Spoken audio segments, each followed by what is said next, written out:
Imagine this: a world leader goes for a simple swim, and vanishes without a trace. No struggle, no distress signal, nothing. The world is left in shock. Governments tremble, media explodes, and conspiracies ignite. Now, replace Australia's 1967 Prime Minister with a modern-day twist. Imagine Donald Trump or Joe Biden strolling along a pristine beach, sun blazing, ocean waves rolling. Suddenly, they disappear. What happens next? How would the nation react? Would the global economy stall? Would panic take over? On December 17, 1967, such a moment became history when Australia's Prime Minister, Harold Holt, entered the waters at Cheviot Beach in Victoria. Holt was a seasoned swimmer, admired for his athletic ability, and often disregarded warnings. The beach was infamous for its treacherous waves, rip currents, and hidden underwater rocks. Friends had begged him to stay ashore that day, but his confidence outweighed caution. He walked into the ocean, waving casually, and then vanished. In an instant, the calm surf became a theater of panic. Witnesses stared in disbelief as Holt disappeared from sight. There was no cry, no struggle visible on the surface, just a ripple and then silence. If we imagine Trump or Biden in this scenario, the reaction would be instantaneous. Security would scramble, helicopters would lift into the air, coast guards would race to the water, and the world would hold its collective breath. Social media feeds would explode, hashtags like #MissingPresident trending globally within minutes, news channels cutting to live coverage, political analysts speculating wildly about the next steps. The response was swift in 1967. Rescue helicopters scanned the waters, expert swimmers plunged into the surf, police cordoned off the area, and Navy divers scoured the ocean floor. Despite the massive effort, no trace of the Prime Minister was ever found. Not a hand, not a piece of clothing, not even the faintest evidence of struggle. The sea had swallowed him entirely, leaving only questions. Immediately, conspiracy theories began to flourish. Some claimed foreign powers had abducted him, citing Cold War tensions and political rivalries. Others suggested he might have staged his OWN disappearance to escape political pressures, retreating to a quiet, hidden life. A simpler, more terrifying explanation was that he had drowned, pulled under by a rip current, swept away with no chance of rescue. Yet another theory proposed mental strain or stress leading him to intentionally enter the ocean with no intention of returning. Each theory carried intrigue, none carried proof.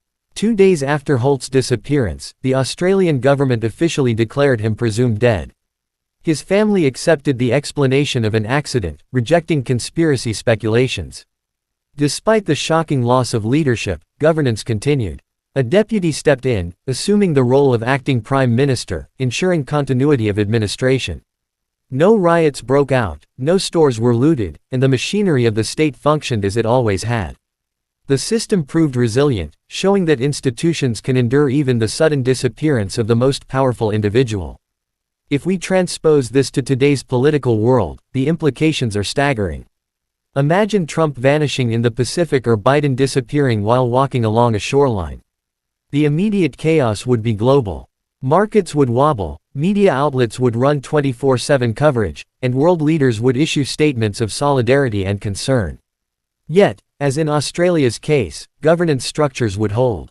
Deputies, vice presidents, or acting leaders would step in, ensuring the continuity of power. Human systems are surprisingly robust, even when faced with events that defy explanation. The mystery of Cheviot Beach has never been solved. Oceanographers, historians, and journalists have pored over accounts, analyzed currents, and considered every theory. Even modern simulations fail to offer a definitive answer. Was it an accident, a deliberate act, or something more shadowy? Did foreign powers intervene, or was it simply the unforgiving nature of the sea claiming another life? Decades later, no one knows for certain. What makes this event so compelling is not just the disappearance itself but the questions it raises about power, mortality, and human curiosity.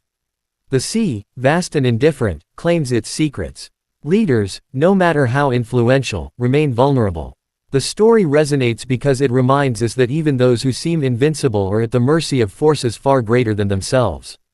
Holt's disappearance, and the imagined modern equivalents of Trump or Biden, force us to confront the fragility of life and the limits of human control. Cheviot Beach today remains pristine, a quiet stretch of coastline that belies its deadly reputation. Visitors are warned of strong currents, and locals retell the story of the Prime Minister who entered the water and never returned. In a modern context, should a world leader vanish under similar circumstances, the story would dominate global discourse for years, generating endless documentaries, analyses, and conspiracy theories. Yet, the real lesson is one of resilience. The disappearance of a leader, even one at the pinnacle of power, does not halt the world. Societies adapt, governments continue, and life proceeds. The mystery persists, but the structures humans have built prove stronger than any individual, reminding us that while people come and go, institutions endure. The ocean took Harold Holt, or in our modern imagination, could take a contemporary president. It has kept its secret for more than half a century, leaving only speculation in its wake. And perhaps, that is the haunting allure of the story, the knowledge that some questions may never be answered, that some mysteries are meant to endure. The sea is patient. It waits. It hides. And it reminds humanity that, despite all our power, we are still at the mercy of nature's whims.